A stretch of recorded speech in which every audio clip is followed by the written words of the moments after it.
Welcome to special interview. నేను మీ సతీష్. ఈరోజు మనం మాట్లాడబోతున్న వ్యక్తి శ్రీపతి రాముడు, ప్రముఖ political science professor. Assam, Delhi central యూనివర్సిటీలో పనిచేసి ప్రస్తుతం హైదరాబాద్ సెంట్రల్ యూనివర్సిటీలో పనిచేస్తున్నారు. జాతీయ మీడియా సంస్థలు, జాతీయ స్థాయిలో పేరెన్నికన్న సర్వే సంస్థలు ఆయన అంచనాపై, అలాగే భవిష్యత్ రాజకీయంపై ఆయన దగ్గర నుంచి చాలా వరకు ఫీడ్బ్యాక్ తీసుకుంటాయి. ఆ లెవెల్గా ప్రత్యామ్నాయ రాజకీయాలు, పాలసీసు, వాటి భవిష్యత్తు పైన డీప్ పరిశోధన చేసిన వ్యక్తిత్వం శ్రీపతి రాముడు గారిది.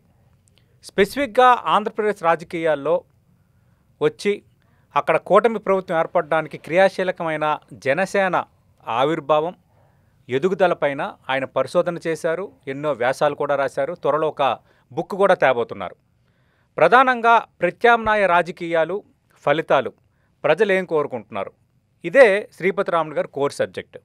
ఈ నేపథ్యంలో జనసేనకు సంబంధించి ఆయన ఏం పరిశోధించారు, జనసేన ప్రస్తుతం ఎలా ఉంది, భవిష్యత్తులో ఎలా ఉండబోతోంది, వీటన్నిటికి సంబంధించి మనం ఆయనతో మాట్లాడబోతున్నాం. శ్రీపతి రాముడు గారు నమస్తే అండి. శ్రీపతి రాముడు గారు, ప్రత్యామ్నాయ రాజకీయాలు మీ కోర్ సబ్జెక్టు. చాలా సందర్భాల్లో అవి కూడా మనం మాట్లాడాం. కానీ ఇప్పుడు చాలా కీలకమైనది జనసేనకు సంబంధించి. జనసేన ఆవిర్భావం, ఎదుగుదలపైన చాలా వ్యాసాలు రాశారు. దాని భవిష్యత్తు పైన కొంత అంచనా, ముందుగానే ఒక అంచనాకు మీరు రాగలిగారు. చిరంజీవికి జనసేనకి మధ్య సంబంధం ఏంటి? ఇప్పటికీ చిరంజీవి ఇంపాక్ట్ జనసేనపై ఉంటుందా? జనసేన పార్టీ పెట్టేటప్పుడు పవన్ కళ్యాణ్ చిరంజీవితో మాట్లాడారా? చిరంజీవి డైరెక్షన్ మేరకే పవన్ కళ్యాణ్ జనసేన పెట్టారా? మరి మీరు ఎంత పరిశోధించారు కదా, దీనికి సంబంధించి చాలామందికి చాలా అనుమానాలు ఉన్నాయి. ప్రస్తుతం దీన్ని రివీల్ చేయండి. ఇది చాలా ఇంపార్టెంట్ క్వశ్చన్ అండి. ప్రత్యామ్నాయ రాజకీయాలు అనేటువంటి ఒక సబ్జెక్ట్ మీద మనం మాట్లాడుకునేటప్పుడు చిరంజీవి గారు ఆంధ్రప్రదేశ్లో మీడియాలో కానివ్వండి, రాజకీయాల్లో కానివ్వండి, మొదట ప్రత్యామ్నాయానికి బలమైన పునాదులు వేస్తున్నటువంటి ఒక నాయకుడు.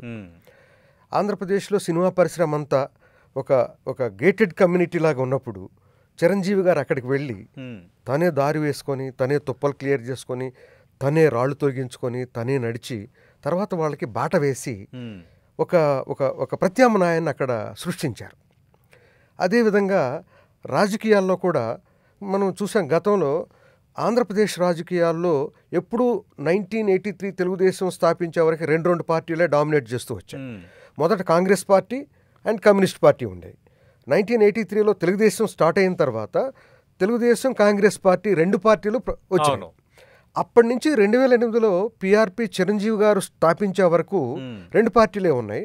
చిరంజీవి గారు ఆ పార్టీ స్థాపించడం అనేది ఒక ప్రత్యామ్నాయ రాజకీయానికి పునాది వేశారు. అంతకుముందు అనేక మంది రాజకీయ పార్టీలు స్థాపించారు, కానీ ఎవరు కూడా గుర్తించగలిగిన స్థాయిలో నిలబడలేకపోయారు.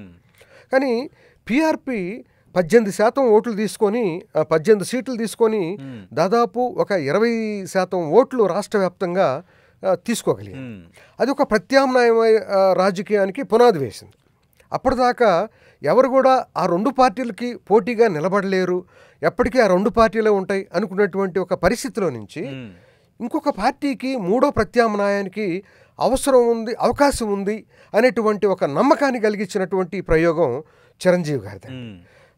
ఎందుకంటే చాలామంది కూడాను రెండు పార్టీలే అని విసిగిపోయినటువంటి పరిస్థితి. ఎవరన్నా వస్తే బాగుండు అని జనం ఎదురు చూస్తున్న పరిస్థితి. ఆ పరిస్థితిలో చిరంజీవి గారు రావటం, ఆ పార్టీ పెట్టడం, ఆ పార్టీలో పవన్ కళ్యాణ్ గారు క్రియాశీలకమైనటువంటి పాత్ర పోషించారు. యువరాజ్యం అధ్యక్షుడిగా ఉండేవారు. ఆ విధంగా ఉండటమే కాక ఆయన కల్చరల్ వింగ్స్ అన్నీ కూడా కోఆర్డినేట్ చేస్తూ ఉండేవారు.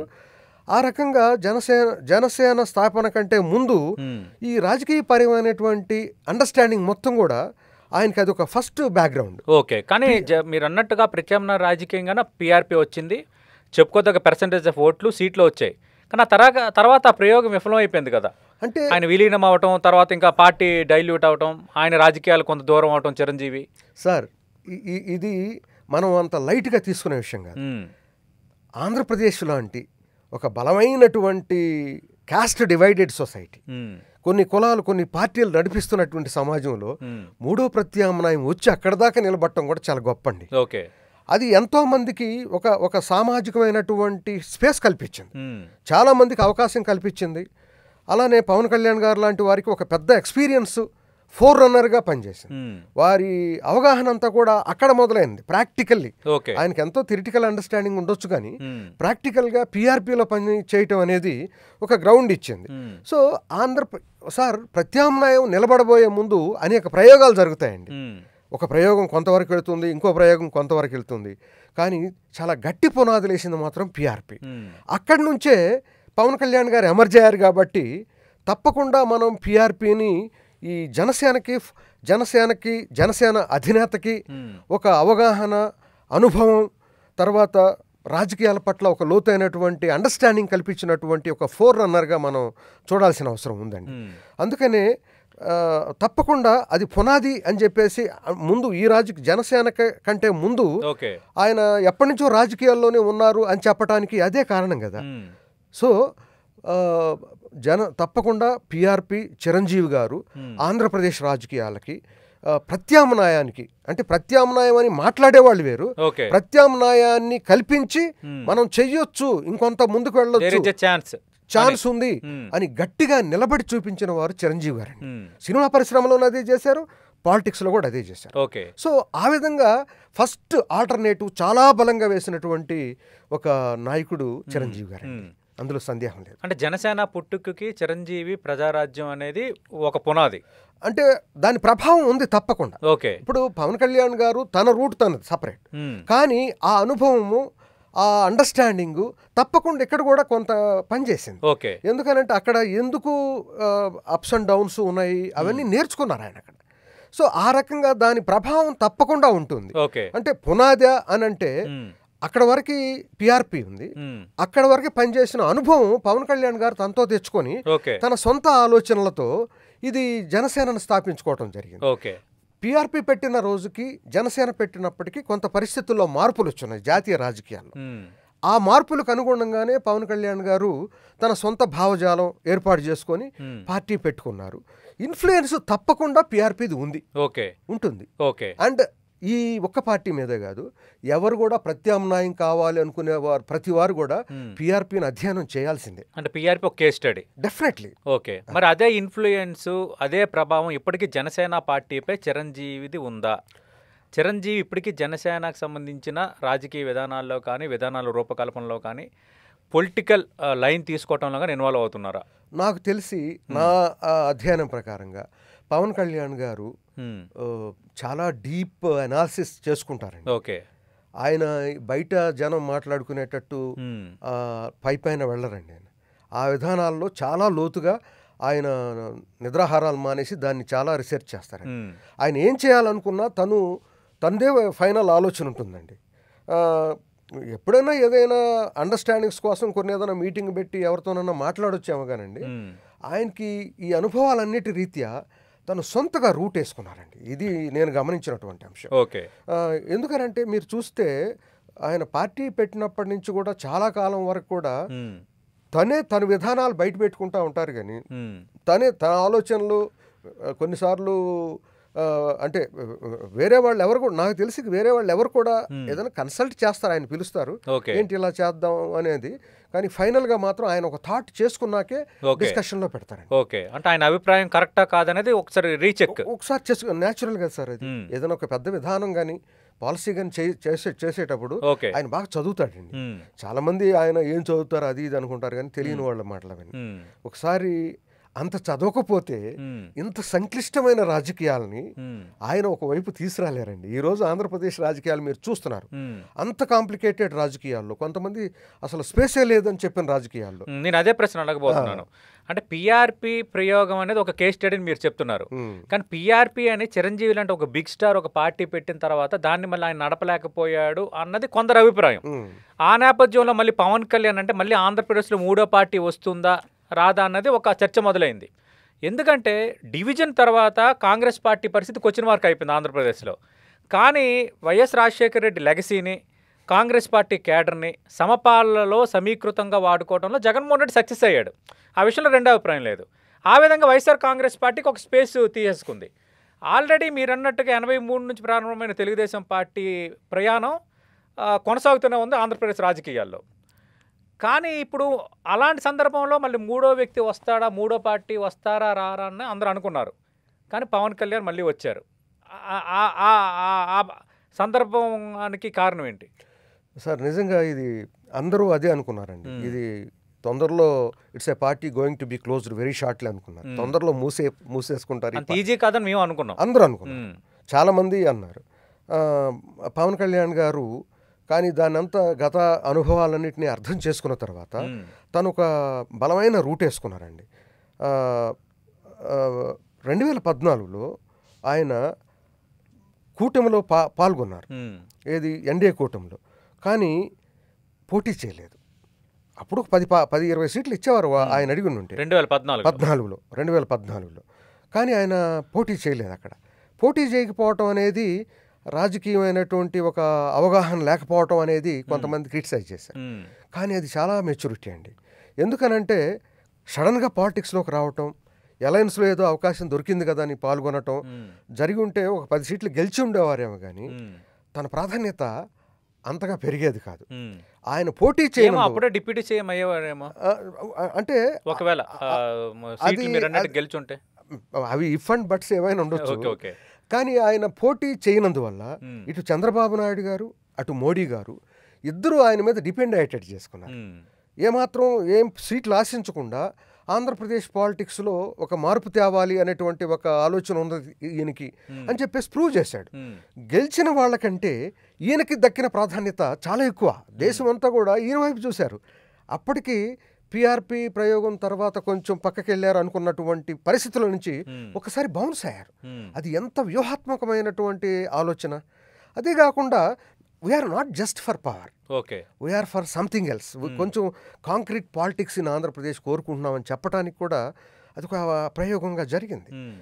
సో క్లోజ్ చేస్తారు అనుకున్న వాళ్ళందరూ మళ్ళీ నెమ్మదిగా సైలెంట్ అయిపోవాల్సిన పరిస్థితి తీసుకొచ్చారు. అయిపోద్ది అనుకున్న వాళ్ళు తన ప్రాధాన్యతను పెంచుకోవడం పవన్ కళ్యాణ్ గారు పెంచుకోవడం చూశారు. అది అంటే మరి 2019 ఎన్నికలకు వచ్చేసరికి ఆయన ఒంటరిగా పోటీ చేశారు. కరెక్ట్.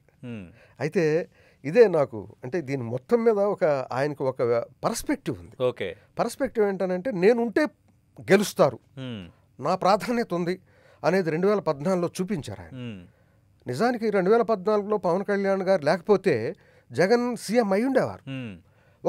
జస్ట్ 5 లక్షల ఓట్లతో ఎన్డీఏ కూటమి గెలిచింది. పవన్ కళ్యాణ్ గారి సపోర్ట్ వల్ల చాలా మద్దతు వచ్చింది. నేషనల్ ఇంటర్నేషనల్ టీవీ ఛానల్స్ చర్చించినాయి. 5 lakhs ఓట్లతోనే ఎన్డీఏ గెలిచింది. పవన్ కళ్యాణ్ గారు కూటమిలో ఉండకపోతే ఏం జరిగేది, ఓడిపోయేవారని జగన్ కూడా ఊహించలా. ఆయన గెలుస్తున్నాడు అనుకున్నారు. ఆ రేంజ్ సపోర్ట్ ఉంది. Just because of Pawan Kalyan గారు అది పోయింది. సో 2014లో నేనుంటే గెలుస్తారు అని ప్రూవ్ చేశారు. 2019లో తను పక్కకు పోయి నేను లేకపోతే ఓడిపోతారని కూడా ప్రూవ్ చేశారు. మీరు అలా చూస్తున్నారు. This is my perspective. And 2024కి వచ్చేటప్పటికి అందరికీ వాళ్ళు కూటమి మెంబర్స్కి పవన్ కళ్యాణ్ గారు లేకపోతే కష్టం అనేటువంటి ఇంప్రెషన్ కలిగించారు. జనంలో కూడా పవన్ కళ్యాణ్ గారు ఉంటేనే మనం గెలవగలం అనేటువంటిది, అంటే జగన్ గారికి ప్రత్యామ్నాయంగా రాగలం అనేటువంటి ఒక హోప్ కల్పించారు. మీరు అన్నట్టుగా ఇంప్రెషన్ ఆ టైంలో వచ్చింది. అంటే పవన్ కళ్యాణ్ టీడీపీ కనుక కలిస్తే వైసీపీకి టఫ్ పోటీ తప్పదనేది ఒకటి క్రియేట్ అయింది. అయితే బీజేపీ టీడీపీ కలుస్తాయి లేదనేది ఒక సమస్య ఉండేది. ఎందుకంటే భారతీయ జనతా పార్టీ టీడీపీ 2014లో అలయన్స్లో ఉన్నాయి, మధ్యలో విడిపోయాయి. మళ్ళీ 2019లో చంద్రబాబు నాయుడు కాంగ్రెస్కి కనెక్ట్ అయ్యాడు. ఈ నేపథ్యంలో కొంత డివిజన్ వచ్చింది. భారతీయ జనతా పార్టీకి తెలుగుదేశం పార్టీ గ్యాప్ వచ్చింది. ఈ ముగ్గురు కలిస్తే ఖచ్చితంగా ఇంపాక్ట్ ఉంటుందని చాలామంది అనుకున్నారు. అయితే నేను ఒక అంశాన్ని నేను మీ ముందు ఉంచుతున్నాను. పవన్ కళ్యాణ్ నేనుంటే కూటమిలో కానీ లేదంటే పొత్తులో కానీ నేనుంటే గెలుస్తారు అంటూ తన ప్రాధాన్యతను ఆయన నిరూపించుకున్నాడని మీరు అంటున్నారు. అయితే నేనేమంటానంటే కూటమితో వెళ్ళకపోతే నేను ఓడిపోతానని కూడా పవన్ కళ్యాణ్ ఆలోచించి ఉండొచ్చు కదా.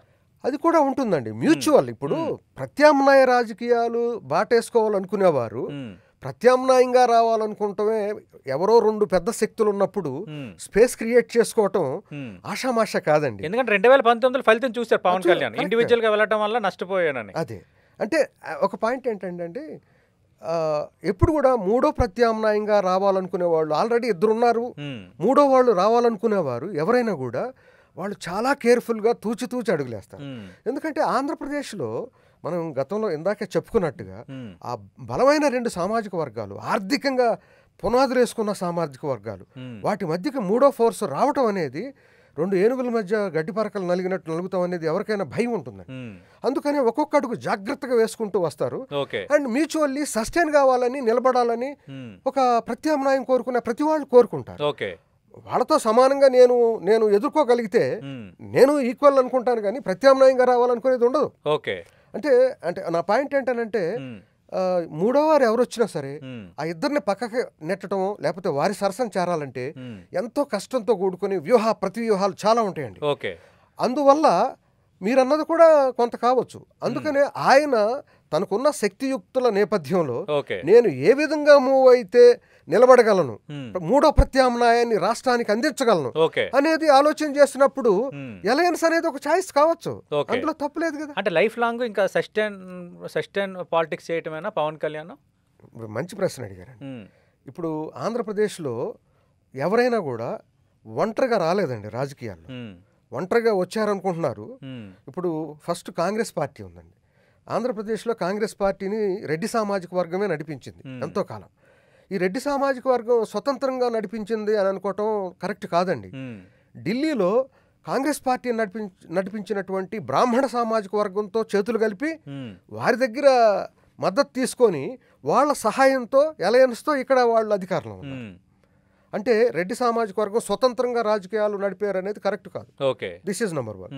నంబర్ 2, కమ్మ సామాజిక వర్గం వారు కూడా కాంగ్రెస్కి వ్యతిరేకంగా ఢిల్లీలో కమ్యూనిస్ట్ పార్టీ, అగైన్ బ్రాహ్మణ సామాజిక వర్గం ఆధిపత్యంలో నడిచినటువంటి కమ్యూనిస్ట్ పార్టీతో చేతులు కలిపి వాళ్ళు సొంతగా తెలుగుదేశం పెట్టేదాకా అక్కడే ఉండి రాజకీయాలు నడిపారు. అంటే ఆ కమ్యూనిస్ట్ బ్రాహ్మణ సామాజిక వర్గంతో కలిపి వారు ముందుకెళ్లారు చాలా కాలం. అలా గతంలో ఈ రెండు, ఇప్పుడు మన దగ్గర ఉన్న బలమైనటువంటి 2 పార్టీలు కూడా ఇంకొక సామాజిక వర్గంతో ఇండివిజువల్ గా నిలదొక్కున్నాయి కదా, కాంగ్రెస్ పార్టీ, తెలుగుదేశం పార్టీ. అదే అలాంటి పరిస్థితి తెలుగుదేశం పార్టీ, అలాంటి పరిస్థితి జనసేన కూడా వస్తుంది. ఎందుకనంటే ఇప్పుడు జనసేన అసలు నిలవదు అనుకున్న పరిస్థితిలో నుంచి ఇప్పుడు అసలు ఏమాత్రం ఒకసారి ఫస్ట్ లో పోటీ చేసినప్పుడు 1 సీట్ వచ్చింది మనకి. ఇప్పుడు రెండోసారి అంటే 14లో మనం అతనేం తీసుకోలేదు, 19లో 1 సీటు గెలిచారు, ఇప్పుడు 21కి 21 గెలిచారు, అసెంబ్లీలో నంబర్ 2 ప్లేస్లోకి వచ్చారు. అంటే అసలు ఎవరైనా ఊహిస్తారా ఇది? కానీ పవన్ కళ్యాణ్ గారు అది 100% స్ట్రైక్ రేటు, పవన్ కళ్యాణ్ వ్యూహము, తక్కువ సీట్లు తీసుకోవటం, అవన్నీ కూడా గుడ్ స్ట్రాటజీసే, నేను కాదనట్లేదు. మీలాంటి అనలిస్టులు వాళ్ళ సలహాలు కూడా ఆయన ఖచ్చితంగా తీసుకుని ఉండొచ్చు నా అంచనా. అయితే నేనేమంటున్నానంటే పవన్ కళ్యాణ్ పదే ఒక మాట అంటున్నారు, 10 ఏళ్ళు కాదు 15 ఏళ్ళ పాటు ఇదే కూటమి ప్రభుత్వం ఉంటుంది అని పదే అంటున్నారు. లేదంటే ఈ 5 ఏళ్ళు కాదు 10 ఏళ్ళు చంద్రబాబు నాయుడు ముఖ్యమంత్రిని అసెంబ్లీలోనే ఆయన ప్రకటన చేశారు. తప్పులేదు. అంటే ఆయన ఒక రాజకీయ విధానంతో వెళ్తున్నప్పుడు ఆయన పాలసీని, ఆయన విధానాన్ని ఆయన డిసైడ్ చేసుకోవటంలో ఈ హ్యాస్ దట్ ఈజ్ ఓన్ ప్రిరగేటివ్, నేను తప్పపట్టడం లేదు. కానీ ఇక్కడ ఏంటంటే పవన్ కళ్యాణ్ని మద్దతు ఇస్తున్న సామాజిక వర్గం కానీ, పవన్ కళ్యాణ్ని మద్దతు ఇస్తున్న కొన్ని వర్గాలు, ఫ్యాన్స్, వీళ్ళు కూడా పవన్ కళ్యాణ్ సీఎం కావాలి అని ఎక్కువ మంది కోరుకుంటున్నారు. ఒకవేళ ఇప్పుడు ఆయన అంటున్నట్టుగా అదే జరిగితే మరి ఆయన ఎప్పుడు సీఎం అవుతాడు అన్నది కొందరిలో ప్రశ్న. మీరు ఈ ప్రత్యామ్నాయ రాజకీయాలకు ఎంత డీప్గా మీరు వెళ్తున్నారు కాబట్టి ఈ ప్రశ్నకి సమాధానం ఏంటి? అంటే పవన్ కళ్యాణ్ ఎప్పుడు సీఎం అవుతారు? ఒక్క మాట సార్, ఇప్పుడు పవన్ కళ్యాణ్ గారు సీఎం కావాలని ఆయన అభిమానులు, ఆయన అనుచరులు అందరు కోరుకోవటం సహజమే సార్. ఓకే. కానీ ప్రాక్టికల్గా సంకీర్ణ రాజకీయాలు మాత్రమే మూడో ఫోర్స్కి అవకాశం కల్పించగలిగినటువంటి ఒక పరిస్థితి వచ్చున్న టైంలో పవన్ కళ్యాణ్ గారు సంకీర్ణ రాజకీయాలని బాగా అర్థం చేసుకున్నారు కాబట్టి ఆయన స్టెప్ బై స్టెప్ వెళుతున్నారు. ఓకే. సో ఈ పరిస్థితుల్లో మీలాంటి వారు, నాలాంటి వారు, లేకపోతే ఇంకొకరు కానీ అసలు నిలబడాలనుకోవటమే ఒక పెద్ద సాహసం. అందులో పవన్ కళ్యాణ్ గారు చేసింది ఇంకా పెద్ద సాహసం అనిపిస్తుంది. ఎందుకంటే ఆల్టర్నేటివ్గా నిలబడాలనుకోవటం not an ordinary thing. Okay. ఈ సంకీర్ణ రాజకీయాలని ఆయన బాగా అర్థం చేసుకున్నారు కాబట్టి ఈ సంకీర్ణ రాజకీయాలతో మనం కొంతకాలం, నేను కాంగ్రెస్ పార్టీ దాదాపు 40 సంవత్సరాలు బ్రాహ్మణ సామాజిక వర్గంతో నడిచింది, అంటే కాంగ్రెస్ పార్టీతో. ఇంకో అదేవిధంగా కమ్మ సామాజిక వర్గం కూడా. ఇంకా ఎవరైనా కూడా మూడో ప్రత్యామ్నాయం రావాలంటే ఒక కులానికి సాధ్యం కాదు ఎక్కడ కూడా. అంటే అది కూడా కాస్త థర్డ్ 4th ప్లేస్లో ఉన్న వాళ్ళకి అసలు కష్టమైంది. ఓకే. ఆర్థికంగా కానీ సామాజికంగా కానీ పొలిటికల్ కంట్రోల్ లేని సామాజిక వర్గాలు ఆయనకి మద్దతుదారులు. ఓకే. మీరు అన్నట్టుగా ఓకే, సంకీర్ణ రాజకీయాలు ఓకే. కానీ సంకీర్ణ రాజకీయాల్లో ఇంకో విషయాన్ని కూడా మీరు గమనించాలి. సంకీర్ణ రాజకీయాల్లో శాశ్వత మిత్రులు ఉండరు, శాశ్వత శత్రువులు ఉండరు. మన ఆంధ్రప్రదేశ్కే వద్దాము. 2014 కంటే ముందే తెలుగుదేశం పార్టీ ఎన్డీఏలో ఉంది. చంద్రబాబు నాయుడు ఎన్డీఏ కన్వీనర్గా ఉన్నారు. చాలా కీలక పాత్ర. తర్వాత మళ్ళీ డివిజన్ వచ్చింది 2004కి. మళ్ళీ 2014లో కలిశారు. మళ్ళీ 2019కి డివిజన్ వచ్చింది. మళ్ళీ 2024 ఎన్నికల్లో కలిశారు. నితీష్ కుమార్ అప్పుడు ఎన్డీఏకి దూరం, ఇప్పుడు ఎన్డీఏకి దగ్గర. అంటే శాశ్వత మిత్రులు, శాశ్వత శత్రువులు సంకీర్ణ రాజకీయాల్లో ఉండరు అనేది క్లియర్ కట్గా కేస్ స్టడీస్ మీద కనిపించే అంశం. కరెక్ట్. మరి పవన్ కళ్యాణ్ ఎల్లకాలం ఇదే కూటమితో ఉంటారని గ్యారంటీ ఏంటి? ఆయన కూడా రేపు పొద్దున్న సిచ్యువేషన్ బట్టి మారుతారా? అసలు అంటే ఇది చాలా ఇంపార్టెంట్ క్వశ్చన్. పవన్ కళ్యాణ్ గారు ఎలా అడుగులేస్తారనేది మనం ఊహించలేము. ఆయన ఫస్ట్ మీ క్వశ్చన్లో ఫస్ట్ పార్ట్ 15 సంవత్సరాలు ఉండాలని ఆయన కోరుకోవటం కారణం ఏంటనంటే ఒక మెచ్యూర్డ్ పొలిటికల్ అలయన్స్లో ఉండటం అనేది కంఫర్టబుల్గా ఉండటం అనేది ఒక అంశం. ఎందుకంటే తెలుగుదేశం చంద్రబాబు నాయుడు గారు మొదటి నుంచి సంకీర్ణ రాజకీయాల్లోనే ఉన్నారు. ఆయన ఎవరితోనన్నా పొత్తు పెట్టుకున్నప్పుడే అధికారంలోకి రావటం మనం చూసింది. సో ఆయనకి వేరే పార్టీల ప్రాధాన్యత తెలుసు. ఇప్పుడు నా ప్రాధాన్యత తెలిసిన వారితో నేను ఉండటం నాకు కొంచెం కంఫర్టబుల్గా పాలిటిక్స్లో కానీ ఒక అడుగు ముందేయటానికి నాకు ఒక అవకాశం ఉంటుంది. సో అదేవిధంగా పవన్ కళ్యాణ్ గారు అనుకుంటున్నారేమోనని నా అభిప్రాయం. ఎందుకనంటే ఇప్పుడు అవతల సపోజ్ ఆంధ్రప్రదేశ్లో ఇప్పుడు వైసీపీ ఉంది. వాళ్ళు ఎప్పుడు సంకీర్ణ రాజకీయాల వైపు అంటే రాజశేఖర రెడ్డి గారు చేశారు. మహాకూటమికి అప్పుడు 2009లో పెట్టారు వాళ్ళు. అప్పుడు మహాకూటమి చంద్రబాబు నాయుడు గారు పెడితే ఇటు ఈయన కూడా కొంతమందిని వేరే వాళ్ళతో పెట్టుకున్నారు. ఆ తర్వాత 2004లో పెట్టారు. 2004లో సంకీర్ణ రాజకీయాలు వచ్చారు. కానీ వైసీపీ జగన్మోహన్ రెడ్డి గారు సంకీర్ణ రాజకీయాలను అర్థం చేసుకున్నట్టుగా నాకు అనిపించదండి. సంకీర్ణ రాజకీయాలను అర్థం చేసుకుంటే ఒక స్పేస్ ఎప్పుడు కూడా సంకీర్ణ రాజకీయాలు పెట్టుకోవాలి. పవన్ కళ్యాణ్ గారు సంకీర్ణ రాజకీయాలని బాగా అర్థం చేసుకున్నాడు. అండ్ ఆయన ఒక విస్మరించరాని బలమైన శక్తిగా మారాడు ఆంధ్రప్రదేశ్లో. నా అండర్స్టాండింగ్ అయితే ఏంటంటే పవన్ కళ్యాణ్ గారు లేకుండా రానున్న కనీసం 3-4 ఎలక్షన్స్ పవర్ అనేది షేరింగ్ కష్టం. పవన్ కళ్యాణ్ గారు ఏ పక్కనుంటే అటే పవర్ వచ్చేటువంటి అవకాశం పవన్ కళ్యాణ్ గారికి ఉంది. కానీ ఆయన ఎలా మూవ్ అవుతారు, ఆయన వ్యూహాలు ఎలా ఉంటాయి అనేది మనం పూర్తిగా అంచనా వేయలేము. కానీ పవన్ కళ్యాణ్ గారు కానీ పవర్ కోరుకుంటే ఆయన లేకుండా గవర్నమెంట్ ఫామ్ చేయటం కష్టం. ఆయన డిప్యూటీ సీఎంగా ఉంటారా, సీఎంగా ఉంటారా అనేది కూడా తేలిపోతుంది. ఇక్కడ అవకాశం వచ్చేస్తుంది. ఫర్ ఎగ్జాంపుల్ ఉన్న 2 పార్టీల్లో అంటే మీరు పాసిబిలిటీస్ అడిగారు కాబట్టి ఉన్న 2 పార్టీల్లో ఒక పార్టీ మీరే సీఎం అండి, 2 సంవత్సరాలు మీరు, లేదా ఎట్లా మీరు సీఎం, మీ ఇద్దరం పంచుకుందాం, షేర్ టైం ఎంత అనే పీరియడ్, మీరు రండి అని ఎవరన్నా, మీరు అన్నట్టు శాశ్వత శత్రువులు ఉండరు కాబట్టి ఎవరన్నా వచ్చారనుకోండి, అప్పుడు ఆయన డిఫరెంట్గా ఆలోచన చేసే అవకాశాలు రాజకీయ వ్యవస్థలో మనం కొట్టేలేం. ఇప్పుడు అదేవిధంగా బీజేపీ కూడా సెంట్రల్ గవర్నమెంట్లో, BJP is also power, very strong power. మరి బీజేపీతో ఆయన చాలా క్లోజ్గా మూవ్ అవుతున్నారు. మోడీ గారు ఆయన్ని తుఫాన్ అని పోల్చడం, ఆయన పవర్ ఆయన గుర్తించారు. నిజానికి పవన్ కళ్యాణ్ గారు ఇక్కడ కనుక ఉండకపోతే కేంద్ర ప్రభుత్వంలో చాలా కష్టం కూడా అయ్యేది. సో మోడీ గారి దగ్గర అంత గౌరవం సంపాదించుకున్నారు, వచ్చింది. సో ఆయన్ని సెంటర్ కూడా విస్మరించలేని పరిస్థితి. అందుకని అటు బీజేపీ పరంగా చూసినా ఆయన పవర్ పెరుగుతూనే ఉంది. ఇటు సంకీర్ణ రాజకీయాల పవర్లో నేను అనుకోవటం 2 పార్టీలు కూడా ఫ్యూచర్ని ఆలోచన చేయకుండా ఉండవు. ఇప్పుడు జగన్మోహన్ రెడ్డి 2014లో కూటమి వల్ల ఓడిపోయాడు, మళ్ళీ 2024లో కూటమి వల్ల ఓడిపోయాడు. ఇప్పుడు అతనికి సంకీర్ణ రాజకీయాల ప్రభావం కొంత అర్థమై ఉంటుందని నేను అనుకుంటున్నాను. కానీ 2019లో సింగిల్ గెలిచాడు కదా, అప్పుడు సిచ్యువేషన్ డిఫరెంట్, ఈయన విడిపోయాడు కదా. పవన్ కళ్యాణ్ గారు అక్కడ లేరు, కూటమి లేదు. కానీ వైసీపీ కానీ వైఎస్ జగన్మోహన్ రెడ్డి మాజీ సీఎం ఒకే మాట పదే చెప్తున్నారు, మేము ఎప్పుడు సింగిల్గానే వస్తాము, మేము ఎప్పుడు కూడా ఒక్కరితో పొత్తు పెట్టుకోము అని చెప్తున్నారు. అయితే నేను కూడా చాలా సందర్భాల్లో నేను డిబేట్స్లో కూడా అన్నాను, మీరు అంత ఈజీగా దాన్ని ఒక మ్యాండేటరీగా రాజ్యాంగం రాసుకోవద్దు, రాజకీయాలు ఏమైనా జరగచ్చు, ఖచ్చితంగా ఏదో ఒక రోజు సంకీర్ణమో లేదంటే ఏదో ఒక రోజు ఎవరితోనో పొత్తు పెట్టుకోవాల్సిన అగత్యం ఏర్పడుతుందని నేను చాలా సందర్భాల్లో అన్నాను. అది పాసిబిలిటీ ఏర్పడవచ్చు. కానీ వైసీపీ అదే స్టాండ్ మీద రేపొద్దున ఉంటే మీరన్నవి జరగవచ్చా జరగకపోవచ్చా? అంటే వైసీపీ అలానే ఉంటే ఇక్కడ కూటమి బలంగానే ఉంటారు సార్. ఓకే. ఆంధ్రప్రదేశ్లో ఎవరికి ఇష్టం ఉన్నా లేకపోయినా సంకీర్ణ రాజకీయాల యుగం వచ్చేసింది. ఓకే.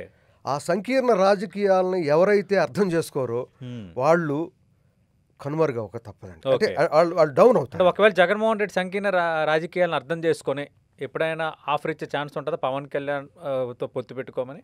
మీ అంచనా ఏంటి? అలాంటి సందర్భం రావచ్చు, అది నేను ఊహించలేను, కానీ సందర్భాలు రావు అని మాత్రం చెప్పలేమండి. ఓకే. ఎందుకనంటే అండి, ఇప్పుడు 2014లో పవన్ కళ్యాణ్ గారు కూడా చంద్రబాబు నాయుడు గారితో కలిపి వెళ్ళారు.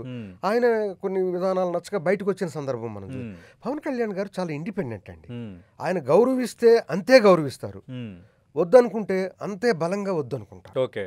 సో ఇంకోటి ఏంటంటే ఆయనలో ఉన్నటువంటి చాలా ఫ్లెక్సిబుల్ కూడా సిచ్యువేషన్స్ని బట్టి. ఇప్పుడు మారుతున్న పరిస్థితులకి అనుగుణంగా ఫాస్ట్గా మారగలిగే తత్వం ఉందండి. ఓకే. అందుకే మీరు చూడండి, రకరకాల ఎక్స్పెరిమెంట్ చేసుకుంటూ వస్తారు. ఆయన ఇది పనిచేయట్లేదంటే వేరే ఎక్స్పెరిమెంట్ చేస్తారు. రాజకీయాల్లో అది చాలా అవసరం, అది తప్పు అని కూడా కాదు. పోస్ట్ మోడర్న్ పాలిటిక్స్లో, నియో లిబరల్ పాలిటిక్స్లో అలా చేయగలిగిన వాళ్ళే సస్టైన్ అవుతారు. ఆ నియో లిబరల్ పొలిటికల్ సిస్టమ్ని పర్ఫెక్ట్గా అర్థం చేసుకున్న ఒక నాయకుడు పవన్ కళ్యాణ్ గారు. అందుకోసమే ఎవరెవరో ఆయనకి అర్థం కాలేదు అది ఇది అనుకున్న వాళ్ళు 24 ఎక్స్పెరిమెంట్ తర్వాత అందరూ సైలెంట్ అయిపోయారు. అది కాదండి, ఇప్పుడు ఆగర్భ శత్రువులు లాంటి కమ్మ సామాజిక వర్గం, కాపు సామాజిక వర్గం ఎప్పుడు కలవరు అనుకున్నారు. అలాంటి వారిని తీసుకొచ్చి ఒక చోట కూర్చోబెట్టి ఆయన ఒక బైండ్ చేయగలిగారు. ఆయన చేసింది అది. నాకు చాలామంది మిత్రులు చెప్పారు, అనేక మంది కాపులు పవన్ కళ్యాణ్ గారికి వద్దు అలయన్స్ అని చెప్పేసి అడ్డుపడినా సరే ఆయన అందరినీ మెప్పించి ఆయన చేయగలిగారు. అది it's not an ordinary thing. నాకు అందుకని అనిపిస్తుంది, పవన్ కళ్యాణ్ గారు ఇంత బలమైనటువంటి డివైడెడ్ కమ్యూనిటీస్ని ఒక చోట చేర్చగలిగిన వారు, మిగిలిన కులాలని ఒక పక్కన చేర్చడం అనేది పవన్ కళ్యాణ్ గారు లాంటి వాళ్ళు తెలుసుకుంటే పెద్ద మ్యాటర్ కాదు. కాకపోతే ఇక్కడ ఒక పాయింట్ ఏంటంటే, అనేక కులాలు, బీసీలు ఉన్నారు 50%, ఎస్సీలు ఒక 20% ఉన్నారు. వీళ్ళందరూ ఏమనుకుంటారు, కాపులు 20% ఉన్నారు. వీళ్ళందరూ ఏమనుకుంటారంటే మాకు ఎక్కువ జనాభా ఉన్నాం, 20% ఉన్నాం అని చెప్పేసి అనుకుంటారు. నిజానికి వీళ్ళు ఎంత జనాభా ఉన్నదనేది ఈరోజు రాజకీయాల్లో ప్రాధాన్యత కాదు సార్. ఎంత వస్తుందనేది ప్రాధాన్యత కాదు. ఎంఎన్ శ్రీనివాస్ అని ఒక సోషియాలజిస్ట్ ఉన్నారండి. ఆయన ఏమంటారంటే డామినెంట్ కమ్యూనిటీ అని అంటారు. డామినెంట్ కమ్యూనిటీ అనేది జనాభా 1% ఉన్నా అన్నిట్లోనూ కంట్రోల్ చేస్తుంది అనేది. మనం ఆంధ్రప్రదేశ్లో రెడ్డి సామాజిక పొలిటికల్ గా కొన్ని ఉన్నాయి. ఇప్పుడు మన తెలుగు రాష్ట్రాలనే కాకుండా చాలా రాష్ట్రాల్లో తక్కువ పర్సెంటేజ్ ఉండి పొలిటికల్ గా అంటే శాసిస్తూనే ఉన్నాయి. ఇక్కడ వెల్లమ సామాజిక వర్గం 1% కూడా లేదు. అవును. అక్కడ ఆంధ్రాలో కమ్మ సామాజిక వర్గం అరౌండ్ 4%, రెడ్డి సామాజిక వర్గం 6%. అవును. జనాభా కాదండి, డామినెంట్ కాస్ట్ అని ప్రొఫెసర్ ఎంఎన్ శ్రీనివాస్ గారు చెప్పిన కాన్సెప్ట్ స్టిల్ ఇట్ హోల్డ్స్ అండి. ఆ పరిస్థితుల్లో మనం ఎంతమంది ఉన్నామనే దానికంటే ఎంత క్రియేటివ్ పాలిటిక్స్ చేసి ముందుకెళ్ళగలుగుతున్నాం అనేది చూడాలి. పవన్ కళ్యాణ్ గారు దాన్ని చేయడంలో దిట్టండి. ఓకే. అంటే Pawan Kalyan non serious politician అన్నవాళ్ళు మీరు అన్నట్టుగా మళ్ళీ కూటమి కట్టడం, అధికారంలో రావడంతో ఈయన స్ట్రాటజిస్టు కరెక్ట్గా చేసుకున్నాడని అందరూ అన్నారు. మళ్ళీ ఇప్పుడు సినిమాల్లో నటిస్తుండడం, మళ్ళీ ఈయన మళ్ళీ పాలిటిక్స్ నాన్ సీరియస్గా భావిస్తున్నాడా అనే విమర్శ ఇప్పుడు వస్తుంది. మరి దాన్ని మీరు జనసేన ప్రయాణాన్ని మీరు చూస్తున్నారు కదా, దీనిపై ఏమంటారు ఈ కామెంట్ పైన? సార్ యాక్చువల్గా 2 పాయింట్లు అండి. సినిమా ఆయన వృత్తి, ఆయన బతుకుదేరువుకి పునాది ఫస్ట్. అండ్ ఇప్పుడు ఆయన కొన్ని సినిమాలు చేస్తున్నవి అసలు ఈయన ఈ అధికారంలోకి రాకముందు ఎప్పుడో 5-6 సంవత్సరాల క్రితం వాళ్ళకి అగ్రిమెంట్ చేసుకొని ఉంది. ఆ ప్రొడ్యూసర్లు అన్యాయం కాకూడదని వాళ్ళకి ప్రామిస్ చేశారు కాబట్టి, కొంత షూటింగ్లు అయినాయి కాబట్టి అది చేసి కంప్లీట్ చేయాలని ఒక మోరల్ రెస్పాన్సిబిలిటీ ఆయన తీసుకున్నట్టుగా నేను అర్థం చేసుకుంటున్నాను. అది కరెక్ట్ కూడా. రెండోది, సినిమాలు చేయటం వల్ల ఇదంతా పోతుంది రాజకీయం అని చెప్పేది సంభవం నేను యాక్సెప్ట్ చేయను. ఎందుకనంటే మన రాజకీయ పార్టీలలో ఉన్నటువంటి నాయకులు మొత్తం కూడా పరిశ్రమలో లేకపోతే బిజినెస్లో కంపెనీలో అన్నీ పెట్టుకొని ఉన్నవాళ్ళు. ఉదాహరణకి ఇప్పుడు మొన్న అంటే పవన్ కళ్యాణ్ గారు ఆయనేమో ఒక కంపెనీ నడపట్లే, ఆయన సినిమాలో ఒక యాక్టర్గా చేస్తున్నాడు, ఆయనకి అది ఒక అవసరం. ఇంతకుముందు ఎన్టీ రామారావు గారు చేశారు అది. ఇంతకుముందు మన దగ్గర ఉన్నటువంటి కైకాల సత్యనారాయణ గారు, బాబు మోహన్ గారు, తర్వాత వీళ్ళందరూ కూడా చేశారు కదండి. ఈయనేం కొత్తగా చేసింది కాదు అది. అండ్ మిగిలిన వాళ్ళు ఏం చేయకుండా ఉంటున్నారా? ఆయన ఏదో అది ఒక ఫార్మాలిటీ, అది కంప్లీట్ చేయాలి కాబట్టి చేశారండి, న్యాయంగా చేశారు అది. ఓకే, ఎందుకంటే మరి ఇప్పుడు ఆ సినిమా అంశాలు కూడా వివాదాలు కూడా అవుతున్నాయి. హరిహర వీరమల్లు సినిమాకు సంబంధించి ఆ సినిమా ప్రమోషన్ కోసం ప్రభుత్వ యంత్రాంగాన్ని వాడుకున్నారు, అధికార దుర్వినియోగానికి పాల్పడ్డారని మాజీ ఐఏఎస్ అధికారి విజయ్ కుమార్ జనసేన అధినేత పవన్ కళ్యాణ్పై హైకోర్టులో పిటిషన్ వేశారు. దానిపై మీ సమాధానం ఏంటి? నాకు చాలా ఆశ్చర్యంగా అనిపిస్తుందండి ఇది. ఎందుకనంటే పవర్ని మిస్యూజ్ చేస్తున్నారు పవన్ కళ్యాణ్, అది మిస్యూజ్ చేస్తున్నారు అనే ఒక point Anu, profit office of profit తీసుకుంటున్నారు అనేది ఆయన కొనిపెట్టారండి, ఆయన చేయకూడదు అనేది. ఇక్కడ 2 పాయింట్లు ఉన్నాయండి. కాన్స్టిట్యూషనల్గా అది ఒక స్పష్టంగా ఒక డెఫినేషన్ అని చెప్పలేదు. ఆఫీస్ ఆఫ్ ప్రాఫిట్ అని అంటే ఏదైనా లాభం వచ్చేది అనేది ఉంది. కానీ జయా బచ్చన్ లాంటి వారి కేసుల్లో కానీ మిగిలిన కేసుల్లో కానీ గవర్నమెంట్లో ఇంకొక పొజిషన్ ఉండకూడదు అనేది, గవర్నమెంట్లో ఒక మంత్రిగా ఉంటూనో లేకపోతే ఇంకొక పొజిషన్లో ఉంటూనో ఇంకొక లాభం వచ్చే పోస్టు చేయకూడదు. అలా ప్యారలల్గా మీరు చేస్తున్నట్టు ప్రూవ్ అయితే అది డిస్క్వాలిఫికేషన్గా అమౌంట్ అవుతుంది. సినిమా అనేది అది ఆయన అంటే ఆఫీస్ ఆఫ్ ప్రాఫిట్ కాదు, అది ఆఫీస్ కాదు అసలు. ఆయన చేస్తుంది దానికి ఒక అది ప్రొడక్షన్ హౌస్ అయింది కాదు అది. ఆయన ఒక వర్కర్, దాంట్లో ఒక యాక్టర్గా దానిలో పనిచేశారు. అంటే పని చేయటం ప్రభుత్వ యంత్రాంగాన్ని వాడుకుంటున్నారు అంటే రెండో ఆరోపణ. ఇది ప్రైవేట్ సెక్టార్లో చేశారు ఆయన, ఒక ఆఫీసు కాదు. And it's also private. And ఇదేది కొత్తది కాదు. నేను విజయ్ కుమార్ గారు అదేగానే చాలా ఆశ్చర్యం వేసింది. ఎందుకనంటే జగన్మోహన్ రెడ్డి గారి అఫిడవిట్స్ మనం చూస్తే 2014లో 400 కోట్లు ఉంటాయి. 2024 వచ్చేటప్పటికి 700 కోట్ల పైన ఆయన అఫిడవిట్లో చూపించారు. ఏమండి, ఒక మినిస్టర్గా మాత్రమే ఉంటే, ఎంపీగా మాత్రం ఉంటే ఆ ప్రాపర్టీ డబుల్ ఎలా అయిందండి?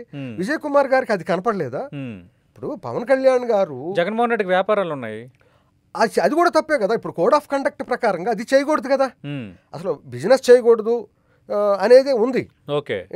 ఏదైనా వ్యాపారం చేయకూడదు అనేది క్లియర్గా కోడ్ ఆఫ్ కండక్ట్లో ఉంది. ఆ కోడ్ ఆఫ్ కండక్ట్లో ఉన్నప్పుడు మరి ఆయన ఆ గవర్నమెంట్లో ఉన్నారు కదా విజయ్ కుమార్ గారు, ఎప్పుడు మరి అది ప్రస్తావించలేదు కదా. ప్రజలందరూ అదే అనుకుంటున్నారు, ఎప్పుడు మాట్లాడలేదు. పైగా కొన్ని సందర్భాల్లో విజయ్ కుమార్ గారు స్టేజ్ మీద ఉండి జగనన్న హ్యాపీ బర్త్డే జగనన్న అని చెప్పిన సందర్భాలు. అసలు ఈ జగనన్న ఇవన్నీ కూడా ఆయన కమిషనర్గా ఉంచేసారు. రెండోదండి, ఇది ఫస్ట్ పాయింట్. ఇది పవన్ కళ్యాణ్ గారు సినిమా అనేది అదే ఆయన వృత్తి కాబట్టి ఆయన చేసుకుంటూ వెళ్ళిపోయారు. ఇదేమి కొత్త విషయం కాదు. ఏమో దాన్నే పెట్టుకొని నేను నిలబడతాను అని కూడా అంటలేదు. ఒకవేళ నిలబడినా కూడా కోర్టు దాన్ని చెప్పాల్సి వస్తుంది, దాన్ని పక్కన పెడతాం. రెండోది మిస్యూజ్ ఆఫ్ ఆఫీస్ అంటే ఏమండి, ఇప్పుడు నేను ఒక అధికారిగా ఉన్నాను, నా భార్య పిల్లల్ని తీసుకొని ఎగ్జిబిషన్కి వెళ్ళినా, నేను పిల్లల్ని తీసుకొని అదే కారులో, ఈయన ఎప్పుడు అట్లా వెళ్ళరా? అలానే చాలా సందర్భాల్లో అసలు మిస్యూజ్ ఆఫ్ అంటే దాన్ని ఏమంటారు, మిస్యూజ్ ఆఫ్ ఆఫీస్ అని అంటే దుర్వినియోగం చేస్తున్నాం అని అంటే చాలా సందర్భాల్లో వారి ఒక్కోసారి ఆఫీసర్ తన భార్యకి కారు ఇచ్చి పంపిస్తారు, అది కూడా మిస్యూజ్. ఏ స్థాయిలో మిస్యూజు, అసలు ఏ మిస్యూజు అనేది దాన్ని మళ్ళీ డిఫైన్ చేయాల్సి ఉంది. ఫైనల్ గా ఏంటనంటే, సార్ సినిమా మామూలు సినిమా పెట్టినా లేదు, మీరు ఒక పెద్ద మీటింగ్ పెట్టుకున్నారండి, కుల మీటింగ్ పెట్టుకున్నారు, పోలీసులకి ఇన్ఫర్మేషన్ ఇస్తారు, పోలీస్ ఫోర్సెస్ అంతా వచ్చి ప్రొటెక్షన్ ఇస్తారు. అలానే సీఎం కానీ డిప్యూటీ సీఎం కానీ పిఎం కానీ ఎక్కడికి వెళ్ళినా సరే మనం ఇవ్వాలా, అది వాళ్ళ ప్రాణాలు చాలా ఇంపార్టెంట్గా మన గవర్నమెంట్ చూడాలి కాబట్టి. సో దానిలో నుంచి వాళ్ళు ఇస్తారు. అది ప్రైవేట్ మీటింగా పబ్లిక్ మీటింగ్ అనేది కాకుండా ఎక్కడికి వెళ్ళినా ఇస్తారు. రెండో ఫైనల్ పాయింట్ ఏంటంటే, అక్కడ సినిమా దగ్గర ఈ బౌన్సర్స్ వాళ్ళందరూ కూడా వాళ్ళ సొంత మనుషులు. నా పాయింట్ ఏంటంటే, ఇది కావాలని ఏదో దీంతో వేసినట్టే ఉంది, కానీ ప్రజలందరూ కూడా ఇదే అనుకుంటున్నారు.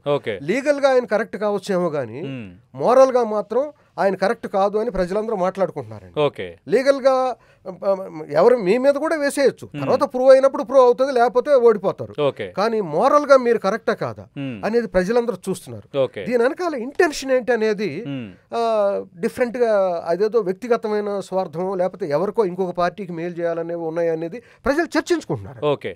అంటే శ్రీపతి రాముడు గారు పవన్ కళ్యాణ్ ఒక ఆల్టర్నేటివ్ పాలిటిక్స్ చాలా స్ట్రాటజిక్గా వెళ్తారని మీరు అంటున్నారు.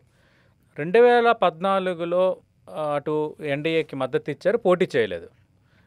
బట్ 2019 ఒక ప్రయాణం సింగిల్గా వెళ్ళటము, కొంత లెఫ్ట్ వీళ్ళందరితో కలిసి పోటీ చేయటం, ఇదంతా జరిగింది, బీఎస్పీ ఇవన్నీ కలిసి. 2024కి వచ్చేసరికి బీజేపీ టీడీపీతో కూటమి కట్టారు. అంటే పవన్ కళ్యాణ్కి ఒక లైన్ అనేది ఎక్కడున్నట్టు, ఇది కూడా ఒక విమర్శ ఉంది కదా. అంటే పవన్ కళ్యాణ్ ఒక స్ట్రైట్గా ఒక లైన్ మీద ఉండే వ్యక్తిత్వం కాదు, ఆయన చేసే రాజకీయం ఒక స్ట్రైట్గా చేసే రాజకీయం కాదు అని.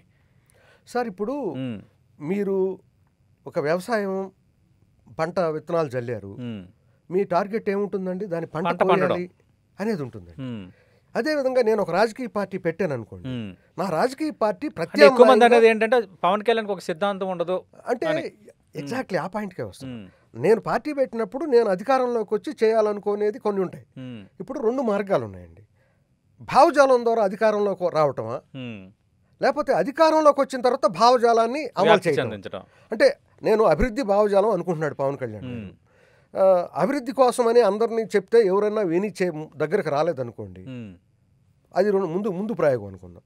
అధికారంలోకి వచ్చిన తర్వాత మనం ఏదైనా చేద్దాం, ముందు అసలు అధికారంలో లేకపోతే మన మాట ఎవరు వినరు. మనం ఉదాహరణకి నిన్ననే క్యాబినెట్ మీటింగ్లో నల్ల పర్మిషన్స్ కన్వర్షన్ దాన్ని రద్దు చేశారు. దానివల్ల కన్వర్షన్ అయిపోయిన తర్వాత దానికి ఏమవుతుందంటే అక్కడ వాట్ ఎవర్ ఫండ్స్ వస్తే కూడా పంచాయతీలకు వెళ్తాయి. ఇంతకు ముందు వేరే ఉండేది, అది రెవెన్యూకి వెళ్ళేది. అదేవిధంగా ఆయన చాలా సొంతంగా కొన్ని నిర్ణయాలు తీసుకొని చేయగలిగారు కదా. అది అంటే శ్రీపతి రాముడు గారు, అంటే కార్యకర్తలు కొంత అసంతృప్తిగా ఉన్నారు. ఆయన డిప్యూటీ సీఎం అయిపోయిన తర్వాత మళ్ళీ కార్యకర్తల్ని పార్టీ నాయకులు పట్టించుకోవడం తక్కువైంది అన్నది ఒకటి వినిపిస్తోంది.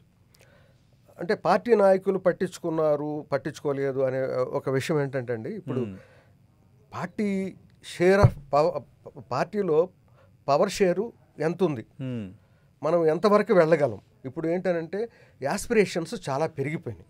జనసేన అధికారంలోకి షేర్ తీసుకోవటం మొదలు పెట్టగానే జనంలో యాస్పిరేషన్ చాలా ఎక్కువ అయిపోయినాయి, పార్టీ కార్యకర్తలు కానీ ప్రాక్టికల్గా మన పార్టీకి తగినంత విధంగానే కొన్ని లిమిటేషన్స్ ఉంటాయి. పవన్ కళ్యాణ్ గారు ఆ లిమిటేషన్స్లోనే పనిచేస్తారు. ఇప్పుడు ఆయన చాలా క్రమశిక్షణగా అంతవరకే ఉంటారు. కానీ యాస్పిరేషన్స్ పెరిగినందువల్ల మిస్అండర్స్టాండింగ్స్ ఎక్కువ అవుతాయి. మీ దగ్గర నుంచి నేను ఒకటి ఆశిస్తున్నాను, మీరు నాకు ఇమీడియట్గా చేయలేని పరిస్థితి ఇప్పుడున్న సిస్టము. మనం కొంచెం సస్టైన్ అవి నిలబడుకొని ముందుకు వెళ్ళి ఏదో ఒక రోజున ఆ పదవిని క్యాప్చర్ చేయాలి అనేది బలంగా పార్టీలో అందరిలో ఉండాలి. అటు కాకుండా ఇమీడియట్గా నాకేం పదవి రాలేదు కాబట్టి నాకెవరు ఆదరణ ఇవ్వట్లేదు అనేది చాలా మందిలో ఉంది. ఐ థింక్ అది కొద్దిగా అది ఆస్పిరేషన్స్ పెరగటం వల్ల వచ్చినటువంటి ఒక సమస్య. ఓకే. అది అంటే భవిష్యత్తు జనసేన ప్రయాణంలో నేను మొదట అడిగిన ప్రశ్న మళ్ళీ రిపీట్ చేస్తున్నాను. భవిష్యత్తు జనసేన ప్రయాణంలో చిరంజీవి ఇన్వాల్వ్మెంట్ ఇంకా ఎంత ఉండొచ్చు సార్? అది ఎవరో చెప్పలేమండి.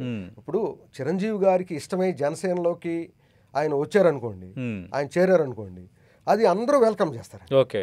అది ఎందుకనంటే ఆయన అసలు ఆయన ఏ విధంగా చూసినా కూడా ఆయన చాలా పెద్ద స్థాయి మనిషి. అవును. ఆయన జనసేనలోకి రావటం అనేది జనసేనకి కూడా ఒక గౌరవప్రదమైనటువంటి సూచన అవుతుంది.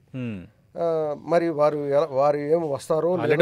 నాగబాబు ఆల్రెడీ పార్టీతో ఉన్నారు, నాగబాబు గారు ఉన్నారు, కానీ చిరంజీవి గారు ఆయన ఇష్టం.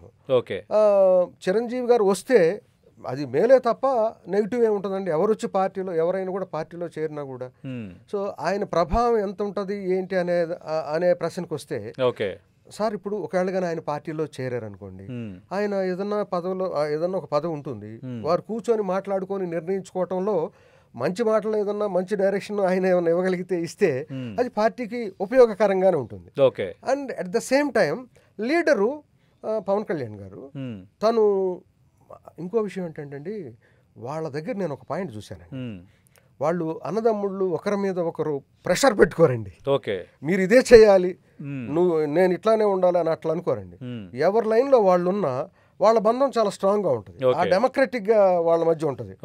చెప్పుకోవచ్చు కానీ బట్ నేను చెప్పింది చేయలేదని అన్నయ్య కానీ తమ్ముడు కానీ వీళ్ళెవరు కానీ డిఫరెంట్గా ఫీల్ అవటం కానీ అట్లా అలా ఎక్కడ మనకు కనపడదు.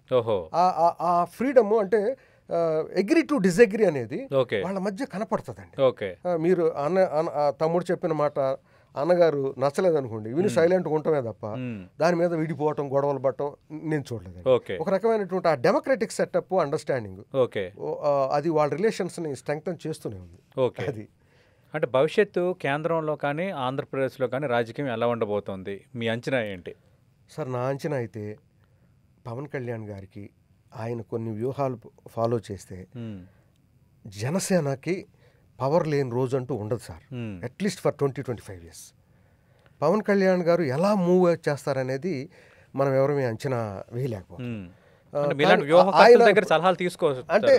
అంటే ఒక విషయం అంటే మరి ఒక పాయింట్ ఏంటంటే పవర్ పరమావధిగా అంటే ఈరోజు పవరే ముఖ్యమండి. ఇప్పుడున్న రాజకీయాలు న్యూ లిబరల్ సెటప్లో పవర్ చాలా ముఖ్యం. పవర్ కావాలి అని కానీ ఆయన అనుకుంటే ఆయన ఎక్కడుంటే అక్కడే పవర్ కనీసం 20 years ఉంటుందండి. ఒక పొలిటికల్ అనలిస్ట్గా, ఒక పొలిటికల్ సైన్స్ స్టూడెంట్గా నేను ఆ పార్టీని అర్థం చేసుకున్నది. ఆయన కావాలి అనుకుంటే స్ట్రెంత్ ఇప్పుడు ఉందా ఆయనకి? మీరు అన్నట్టు 20 ఏళ్ళు సార్ ప్రభుత్వం ఉన్న కీలకంగా ఆయన ఉండేటట్టు సార్ ఎవరి అంచనాలకు అందకుండా ఆయన స్టెప్స్ వెరీ వెరీ ఫాస్ట్గా మూవ్ చేస్తూ రోజు రోజుకి స్ట్రెంగ్తన్ అవుతూనే ఉన్నారండి.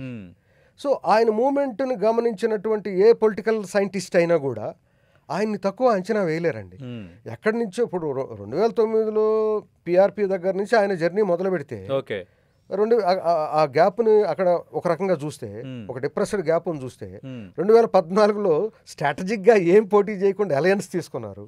2019లో ఇంకొక స్టెప్ వేశారు, ఇంకొక స్ట్రాటజిక్ స్టెప్ అది. 2024లో అల్టిమేట్ స్ట్రాటజిక్ స్టెప్ వేశారు. ఇది అసలు ఎవరు ఊహించలే. ఇంత స్ట్రాటజిక్గా మూవ్ అవుతున్నటువంటి పవన్ కళ్యాణ్ గారు ఫ్యూచర్ని నెగ్లెక్ట్ చేస్తాడని నేను అనుకోవట్లేదు. అంటే ఎందుకంటే ఇప్పుడు యాక్టివ్గా ఉన్నంత వరకు చంద్రబాబు నాయుడు ఆయన ఎప్పటికైనా ముఖ్యమంత్రి ఇదే క్యాండిడేట్. అలాగే టీడీపీలో రెండో తరం చూసుకుంటే నారా లోకేష్ ఇప్పుడు కనిపిస్తున్నారు. ఆల్రెడీ వైఎస్ జగన్మోహన్ రెడ్డి ముఖ్యమంత్రి అయిపోయి మాజీ సీఎం, రేపొద్దున ఆయన సీఎం కంటెండర్ మళ్ళీ ఆ పార్టీ నుంచి. ఇప్పుడు పవన్ కళ్యాణ్, ఇట్లా డిఫరెంట్ పోర్షన్స్, డిఫరెంట్ పోటీ కూడా ఉంది. సార్ ఎంత పోటీ ఉన్నా సమాజంలో మీకు వచ్చే ఓట్ షేర్ ఎంత, మీ వెనకాల ఉన్న సపోర్ట్ ఎంత? పవన్ కళ్యాణ్ గారికి కట్టింగ్ అక్రాస్ ఆల్ కమ్యూనిటీస్ ఒక బలమైనటువంటి సపోర్ట్ ఉందండి. అలా ఇంకా ఏ సామాజిక వర్గం కానీ ఏ నాయకుడికి కానీ లేదండి. అంటే మెయిన్ పార్టీస్ పక్కన పెడితే మూడో పార్టీగా ఇంకెవరికి లేదండి. పవన్ కళ్యాణ్ గారు తన తన తన తన సొంత ఆదాయాన్ని కూడా ప్రజలకి ఒకవైపు ఎంతో కొంత ఖర్చు పెడుతూ ఒక ఒక ఒక పాజిటివ్ ఇమేజ్ బిల్డప్ చేసుకున్నారు. ఒక ఆయన ఒక ఎమోషనల్ క్యారెక్టర్. చాలా మంది విమర్శించడానికి విమర్శది ఏముందండి, చేస్తారు కానీ అక్కడ నిలబడటం, తట్టుకోవటం, దానికి రకరకాల స్టెప్స్ వేయటం అనేది, కొన్నిసార్లు సమాధానాలు చెప్పలేకపోవటం కూడా పాలిటిక్సే, కొన్నిసార్లు సైలెంట్గా ఉండటం కూడా పాలిటిక్సే. ఆ పాలిటిక్స్ తన పార్టీ ఉనికి కోసం. కానీ ఇప్పుడు మీరు ఉద్యమం చేసేది వేరు, ఉద్యమం చేస్తే మీరు ఏదైనా మాట్లాడతారు. పాలిటిక్స్లో ఇంకొకరితో కలిసి ఇప్పుడు భార్యాభర్తలు కూడానండి ఒక్కోసారి మనకి పొసగకపోయినా మౌనంగానైనా సరే నడిచి వెళ్తాం. అంత ఇది ఉండాలి కంపాటబిలిటీ. పాలిటిక్స్లో నువ్వు కాదు అని అంటే ఏమవుతుంది, బయటకు వచ్చేస్తారు. అనుకున్న దాన్ని 100% అచీవ్ చేయలేకపోవచ్చు ఒకేసారి, కానీ బిట్ బై బిట్ చేయాలంటే కొన్ని సహనము, కొన్ని ఇబ్బందులు ఎదుర్కొంటూనే దాన్ని సస్టైన్ చేసుకోవాలి. ఇక్కడ ఫైనల్ పాయింట్ ఏంటంటే కొయిలేషన్ పాలిటిక్స్ లో మెచ్యూరిటీ ఇదే. గతంలో ఒక పాయింట్ లో డిఫర్ అయితే విడిపోవటమే ఉంటుంది, ఇప్పుడు అలా లేదు. కొయిలేషన్ పాలిటిక్స్ లో ఆ పాయింట్ నచ్చలేదు అనుకోండి, ఆ పాయింట్ వరకే ఉండి చాలా దేశవ్యాప్తంగా ఇప్పుడు ఈ ఒక్క పాయింట్ కే, లేకపోతే చాలా కొయిలేషన్ పాలిటిక్స్ బ్రేకప్ అయిపోతాయి. అందుకని ఈ మెచ్యూరిటీ కొయిలేషన్ పాలిటిక్స్ లో వచ్చింది. ఇది పవన్ కళ్యాణ్ గారు లాంటి వాళ్ళు అది ఇంకెక్కువ ఉంది. ఎందుకంటే తనకు అన్ని లిమిటేషన్స్ తెలుసు, తన బలాలు తెలుసు. అన్నీ తెలుసు కాబట్టి తను ఏం చేయాలనుకుంటున్నాడు, ఆ గమ్యాన్ని చేరటానికి ఓకే. ఎంత సహనం అవసరం అనేది. ఇప్పుడు ఫైనల్గా త్రివిక్రమ్ గారు ఒక డైలాగ్ చెప్తారు అయితే సినిమాలో, జింకను వేటాడటానికి పులి ఎంతో సహనంగా ఉంటుంది, అలాంటిది పులినే వేటాడాలంటే ఇంకెంత సహనంగా ఉండాలి అనేది. అవును. పాలిటిక్స్కి అప్లై చేస్తే ఓకే. ప్రజలు అనుకున్నట్టు వెంటనే దూకేస్తే కుదరదండి. రైట్. అందుకనే ఆయన నిలబడగలుగుతున్నారు. అది రైట్. అదే మీరు అన్నట్టు నిలబడ్డాడు, ప్రస్తుతం తట్టుకుంటున్నాడు. కానీ రేపు ఆ ప్రయాణం ఎంతవరకు వెళ్ళబోతుంది అనేది let us wait and see. ఏదైనా మీరు అన్నట్టు